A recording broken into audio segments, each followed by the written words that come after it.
Bata pa lang may nagsabi na mas maito. Napaisip ako, nagtaka di ba ang gulo? Kahit isa lang to, damo ba't kayo napaisip ng ganyan? Tarantado gago. Dahil ang damo na ito ay isang halaman sa karamdaman epektibo galing kalikasan. Marami tong natutulong sa may kapansanan. Isip lang talaga ng tao ang masama dyan.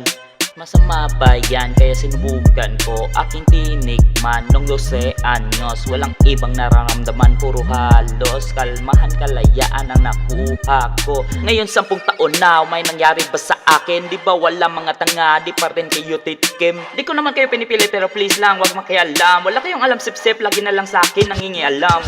Kalayaan ng halaman ang aming pinaglalaban. Daming nagawang mabuti sa sarili, pagsindi pa lang ng halaman. Sana matupad na yan sa mga bata dyan, sana may natutunan. Magkaisa tayo isulong sa kongreso, sana makapasok ang Party Medcan.